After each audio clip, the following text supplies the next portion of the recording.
আমরা একটি সুপারিশে দেখতে পাচ্ছি নতুন দল নিবন্ধনের শর্ত শিথিলের লক্ষ্যে 10% জেলা এবং 5% উপজেলা বা থানায় দলের অফিস এবং ন্যূনতম 5,000 সদস্য থাকার বিধান করা। অর্থাৎ আসলে শর্তটা আগে যেটা ছিল সেটা থেকে শিথিল করা হচ্ছে নতুন দল নিবন্ধনের শর্ত হিসাবে। এটা কি করা হচ্ছে এই যে যারা জুলাই আগস্ট আন্দোলনের নেতৃত্ব দিয়েছে আমাদের ছাত্ররা, তারা যে একটা পলিটিক্যাল পার্টি করবে তাদের সুবিধা দেওয়ার জন্য মাথায় রেখে কি এটা করছেন আপনি বা আপনার কমিশন, জনাব বদিউল আলম মজুমদার? আহ, যে কোনো এই যে গ্রুপ ব্যক্তিরা দল করতে চায় তাদের জন্য এই শর্ত প্রযোজ্য। তো এই যারাই দল করতে চায় তারা এই শর্তগুলো মেনে চলতে হবে। কোনো কোনো গ্রুপের জন্য, কোনো ব্যক্তি বিশেষের জন্য এই শর্ত আরোপ করা হয়নি। অর্থাৎ আমি যদি এখন একটি রাজনৈতিক দল করতে চাই বা গঠন করি বা করতে চাই, আমার ক্ষেত্রে এটি প্রযোজ্য হবে? এটি স্পেশালি বৈষম্য বিরোধী ছাত্র আন্দোলন বা জাতীয় নাগরিক কমিটি তাদের জন্য এটি কোনো বিশেষ সুবিধা না?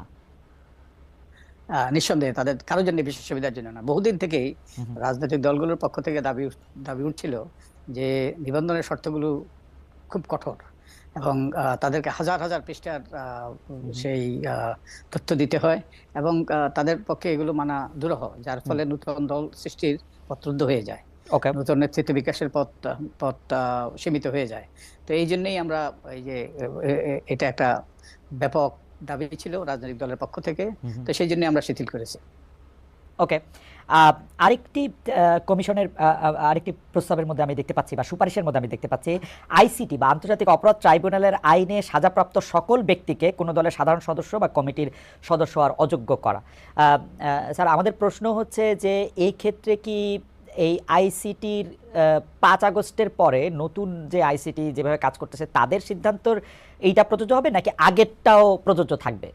ধরা যাক যে এর আগের আইসিটি তো বেশিরভাগ সিদ্ধান্ত দিয়েছে জামাত ইসলামে বা কিছু ক্ষেত্রে বিএনপির সদস্যদের ক্ষেত্রে, কাউকে মৃত্যুদণ্ড দিয়েছে, আবার কারো কারো ক্ষেত্রে বিভিন্ন রায়ও দিয়েছে, সেগুলিও কি প্রযোজ্য থাকবে?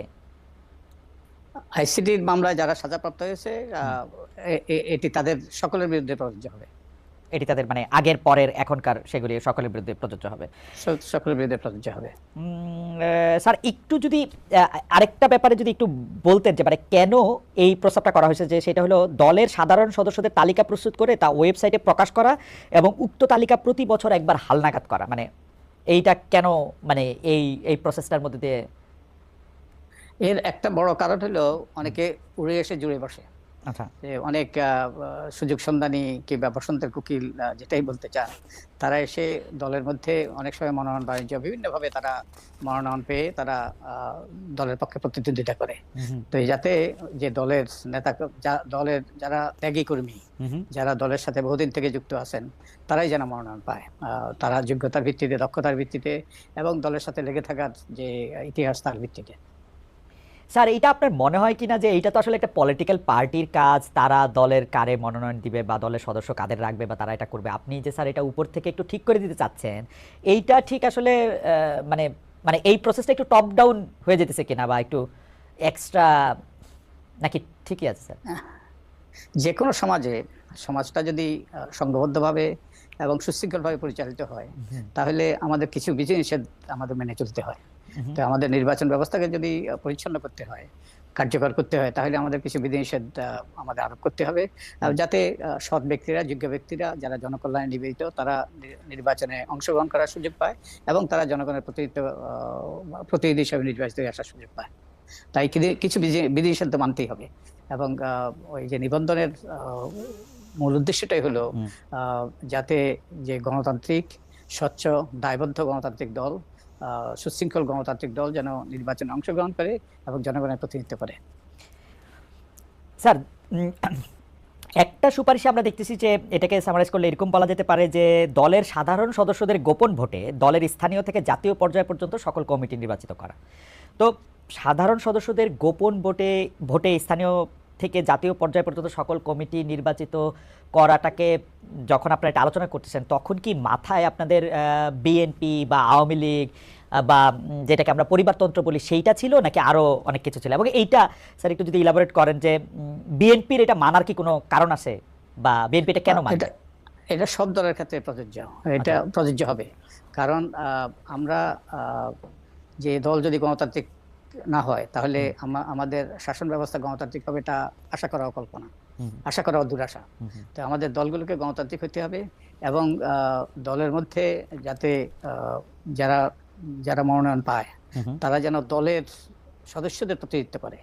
তো এটা যদি গোপন ব্যালটের মধ্যে হয়, গোপন ব্যালটের মাধ্যমে হয়, তাহলে মানুষ নির্ভয়ে কোনো রকম প্রভাব প্রতিপত্তি ঊর্ধ্বে উঠে তারা তাদের সিদ্ধান্ত নিতে পারবে। এর মাধ্যমে দলে গণতান্ত্রিক চর্চাটা আরো গণতান্ত্রিক চর্চার উৎকর্ষ ঘটবে এবং যার ফলে রাষ্ট্রে গণতান্ত্রিক ব্যবস্থা বাস্তবায়নের পথ সুগম হবে। স্যার খুবই ইন্টারেস্টিং। আমি যতটুকু স্যার আপনারা প্রকাশ করেছেন বা ওয়েবসাইটে যতটুকু আমি পড়তে পেরেছি, আমার ধারণা যে পুরো সুপারিশমালাই সেখানে আছে, যতটুকু আমি পড়তে পেরেছি, আমি যদি এইভাবে বলি, তো এর মধ্যে একটা জিনিস আমার মানে কয়েকটা জিনিসই তো ইন্টারেস্টিং লাগতেছে এবং আপনার বক্তব্য শুনে কিছু কিছু জিনিস আরেকটু পরিষ্কার হইতেছে।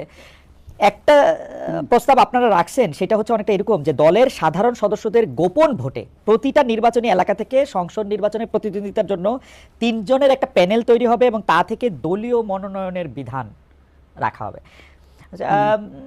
মানে শুনতে তো ভালো, কিন্তু এইটার মানে এটা কি সত্যি, এটা নিয়ে যদি আরেকটু বলেন, মানে কারণ এটা আমার কাছে এরকম মনে হচ্ছে যে আপনারা রাজনৈতিক দলগুলোর ক্ষমতা খর্ব করার জন্য এগুলি করতেছেন, কারণ দলীয় মনোনয়ন কমিটি, দলীয় প্রধান, তার যে একটা বিরাট ক্ষমতার জায়গা, সেই জায়গাগুলিকেই আপনারা টার্গেট করে করে সীমিত করতেছেন কিনা।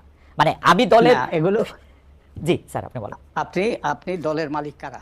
দলের মালিক তো দলের সাধারণ সদস্যরা। তো এগুলো কারো ক্ষমতা খর্ব করা নয়, বরং দলের যারা মালিক, দলের যারা সদস্য, তাদেরকে ক্ষমতায়িত করা, তাদের সিদ্ধান্তের ভিত্তিতে, যাতে কেউ উড়ে এসে জুড়ে বসতে না পারে, কিংবা মনোনয়ন বাণিজ্যের ভিত্তিতে যারা মনোনয়ন না পায়, যেটা একটা বড় সমস্যা আমাদের অতীতে ছিল।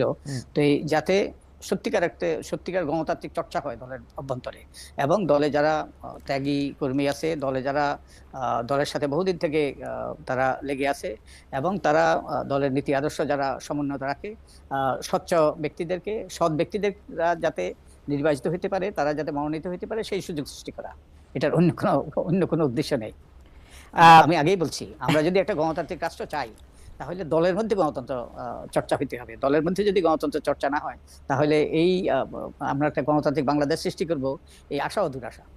জনাব বদিউল আলম মজুমদার, আপনার কাছে কি মনে হয় না যে এইটা যারা আমরা এই দল করব বা কোনো রাজনৈতিক দল করবো, সেটা বিএনপি করে, আওয়ামী লীগ করে, জামায়াত করে, জাতীয় পার্টি করে বা বৈষম্য বিরোধী ছাত্র আন্দোলন করে, তাদের এটা ঠিক করে নেওয়ার অধিকার আছে? যেমন আমি যদি বৈষম্য বিরোধী ছাত্র আন্দোলন করে এইটা চাই যে আমি আজকে মনোনয়ন পাবো কি পাবো না, সেটা সাধারণ সদস্যরা ভোট না দিয়ে মাহফুজ সাহেব ঠিক করুক, তো এটা তো চাওয়ার অধিকার আমার আছে, বা তারেক সাহেব ঠিক করুক আমি আজকে মনোনয়ন পাবো কি পাবো না, বিএনপি যদি আমি করি।